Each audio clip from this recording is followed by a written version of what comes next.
nosotros también. Entonces Dios me dice que estemos claros, porque si queremos, queremos, y si no queremos, no queremos, pero estemos claros. Apliquemos el yope, todos tenemos cerebro. Por eso es que todos vivimos el yope. Gracias.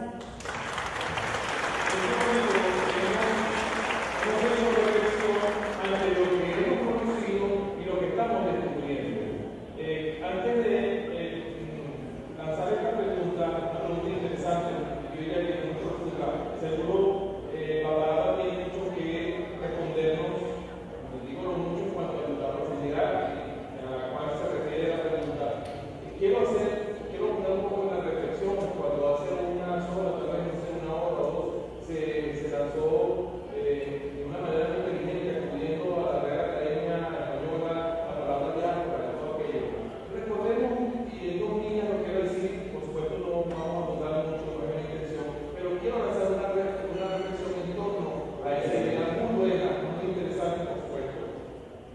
Esos esclavos, esas personas que vinieron de África, esa África de sabiduría, con toda esa carga de información, posiblemente tan importante como la que ellos traen hoy, vivieron en unas condiciones deplorables, realmente en condiciones que no eran seres humanos, eran considerados menos que animales, por lo tanto ellos no tenían ningún valor de expresión, por muy sabio y muy importante que haya sido lo que ellos traían, realmente eso valía nada, absolutamente nada. Por lo tanto ellos acudieron inteligentemente a lo que hubiese hecho cualquier ser, e incluso yo lo hubiese hecho, dejarme llevar por las circunstancias, hacer pintura, buscar vincularme con cosas, escudriñar lo que yo tengo y hacer otra cosa para yo poder sobrevivir con lo mío, porque esa es la palabra sobrevivir. Sin embargo, hoy estos señores vienen en su condición real de rey. Él salió como un rey de su pueblo y aquí es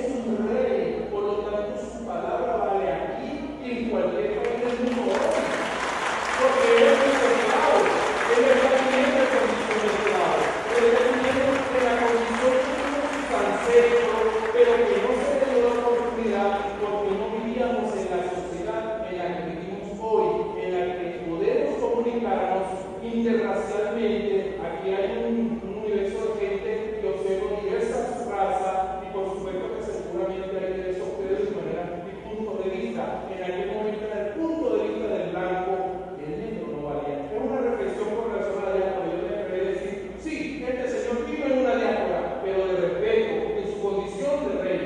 Ahora, la pregunta en cuestión dice, y ya se la ha hecho llegar en su idioma a Paparapa, ¿cuál es su opinión sobre el hecho cierto que en la actualidad existe en nuestra religión la figura del oriatel que funge como dignatario intermediario para la comunicación entre las fuerzas divinas y los hombres en enemistad de Cariocha? Permíteme decir, para complacer al amigo, por favor pregúntale a la dama si se conoce la palabra de oriatel en la religión yoruba.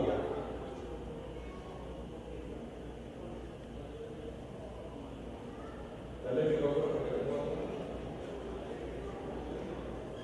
Amigo, está viendo su método del Señor que dice que no existe. Vuelvo y repito, para nosotros, un oriental que no existe en la religión yoruba, yo considero que ha sido una persona que se ha dedicado y ha buscado resaltar realmente todo lo que es el conocimiento de la religión yoruba. No existe ya, vamos a buscar la manera de aprovechar ese conocimiento de los grandes orientales que nosotros sabemos, como sabemos que existe la palabra santería entre nosotros y no existe en la religión yoruba. Aquí lo que tenemos que cambiar es el concepto de la palabra y aprovechar ese conocimiento, porque lo que yo conocí como oriental era una persona con mucho conocimiento. Así que vamos a aplaudir a esos cantos que tienen estudiado a través de la hora.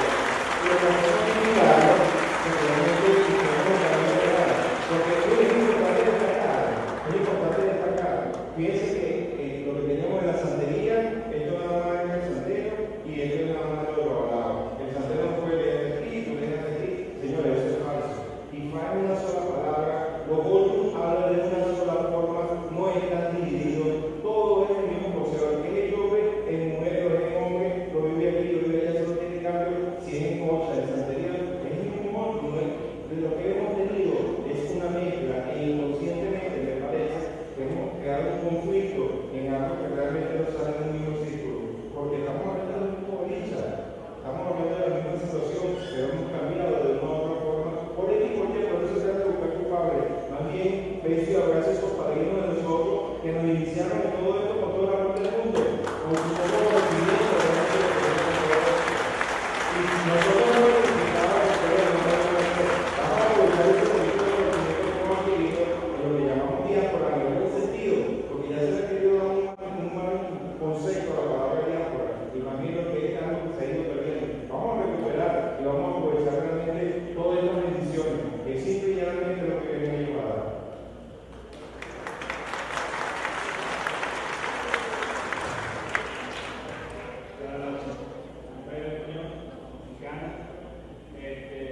Jacob. ¿Okay? Estas son mujeres que tuvieron que traer grandes hombres, ¿okay? Y no se ha dado el conocimiento. Se dice que Yemayá es la gran madre de todos los orillas, es cierto, pero una vez escuché de una Yelifa que decía pidiéndole la guía Shum, pidiéndole la guía de Yemayá, para que sea eso una bendición. ¿Okay? Si nosotros le gritamos de nuestro personaje cubano, vamos a llamarlo así, que nosotros veremos a Yemayá, porque es nuestra madre, de esto, y cada vez que vamos a hablar, le damos bendición. Disculpa que te interrumpa ahí. Tú estás diciendo que debemos hablar nuestras deidades cubanas de Yemayá. No, que aquí se dio a reconocer mucho lo que era la mitología. No, eso lo entendí, pero eso es lo último que Se le hablar. da mucha importancia al hombre, al Dios, que no se le da importancia a la mujer porque era. Sin embargo, los africanos, los africanos siempre han venerado a la mujer de primero, por ser la gran matriarca. ¿Okay? De hecho, si lo llamamos a la vida animal, en la representación animal de la humanidad es el elefante, según los conceptos que a mí se me han dado. Pero si vamos al caso, quien comanda la manada de elefantes es una matriarca. ¿Okay? Entonces, vamos a poner ese ejemplo. La matriarca, la principal, es la que origina todo el proceso. La madre es la que pare al hijo y da al hijo al proceso. Y es aquella que forma hombre y lo hace crecer para que ese hombre sea padre que abuela en el futuro. ¿Okay? Veneremos, por eso es que se dice, veneremos a las mujeres más que a los hombres, porque los hombres y las mujeres no somos nada.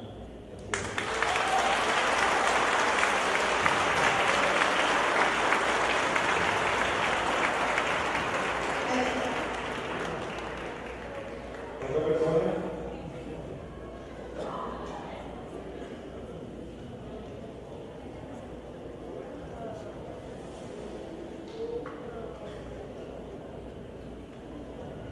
Muy buenas tardes.